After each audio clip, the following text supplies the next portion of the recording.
falar sobre o direito grego. Apesar de não terem legado grandes quantidades de influência sobre o nosso direito atual, eles tiveram importante contribuição para a filosofia política, por exemplo, com Aristóteles, Sócrates, Platão e outros filósofos gregos que nós conhecemos. Na verdade, nós não podemos falar sobre um direito grego, porque como existiam as cidades-estado, cada cidade tinha o seu direito próprio, podendo ter um conjunto de costumes parecido, mas os direitos das cidades eram bastante diferentes. Além do direito ateniense, não sabemos muito sobre os direitos das outras cidades, por isso que o vídeo de hoje vai se focar em Atenas. Mas antes disso, vou falar sobre o direito espartano, um pequeno adendo sobre Esparta. A sociedade espartana era dividida em 3 grupos. O primeiro grupo eram os espartíatas, que eram guerreiros que tinham educação militar. Um espartíata, quando chegava aos 7 anos de idade, era separado da sua família e recebia uma educação completamente militar. Desde pequenos eles eram levados para o campo, eles tinham que caçar a própria comida, então realmente era uma vida de guerreiro de um espartíata, até que ele chegava numa idade suficiente para poder fazer parte do conselho. As mulheres também recebiam educação militar para que elas pudessem formar bons espartíatas, e também para defender a cidade caso fosse necessário.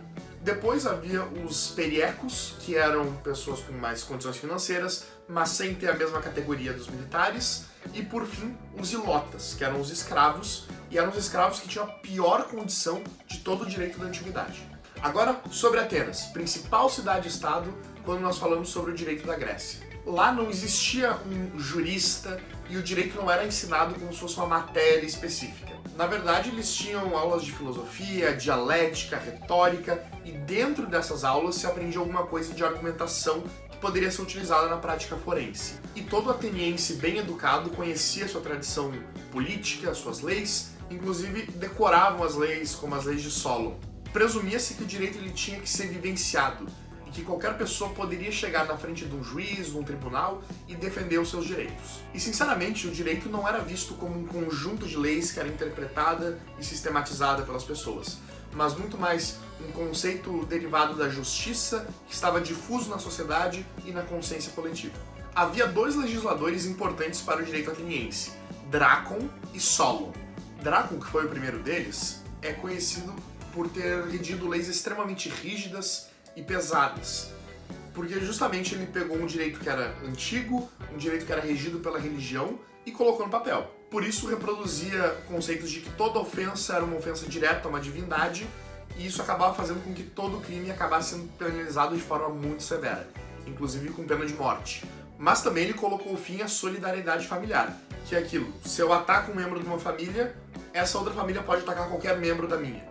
Todos dividem a responsabilidade, por isso que acabava sendo bastante sangrenta a justiça familiar. Dessa forma, ele obrigava os recursos direto ao tribunal, e isso fazia com que a cidade tivesse uma função de manutenção da paz entre as pessoas. Depois veio Solon, aristocrata por nascimento e comerciante por profissão.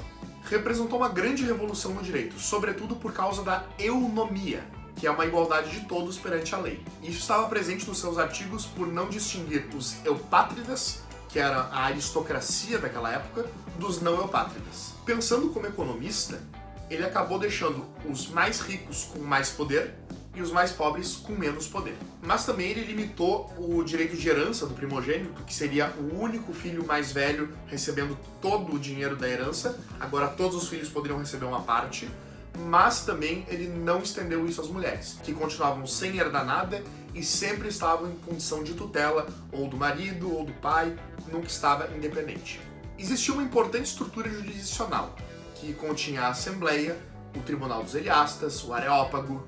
A reunião de pessoas que chamamos de Assembleia fazia a eleição dos membros do Areópago, que por sua vez julgava os crimes de subversão à Constituição, crimes contra a cidade, homicídio, mas a maioria dos casos era julgada pelos Eliastas. Os Eliastas, eles eram escolhidos por sorteio e suas decisões não formavam jurisprudência. Isso porque eles só decidiam por culpado e não culpado. Por isso mesmo era impossível ver qual era o motivo do julgamento. Só tinha uma resposta de sim ou não. Por fim, em relação aos escravos, eles não eram utilizados de forma extensiva na agricultura. Na verdade, eles eram mais aproveitados no serviço doméstico e público, sendo em trabalho braçal ou trabalho intelectual. Inclusive, existem relatos de que eles quase não se diferenciavam dos homens livres por questões de hábitos ou de vestimenta.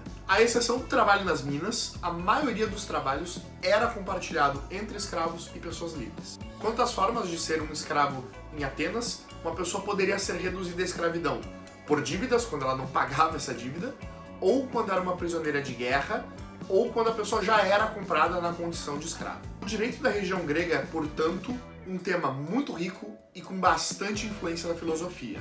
Nesse vídeo eu transmiti uma ideia geral, muito por cima de como é que era o direito naquela época, mas é possível fazer um estudo muito mais extenso, avaliando as relações filosóficas, as questões de Estado, períodos históricos, legisladores. Existem muitos detalhes que não são possíveis de trabalhar nos poucos minutos deste vídeo. E por isso mesmo, para aprender mais sobre o assunto, eu recomendo fortemente as leituras sugeridas que estão no final desse vídeo. Tem 3 leituras sugeridas para que vocês possam aprofundar mais o conhecimento sobre o direito grego. Então, se você gostou desse vídeo, te inscreve no canal e deixa o like para não perder nenhum conteúdo sobre direito.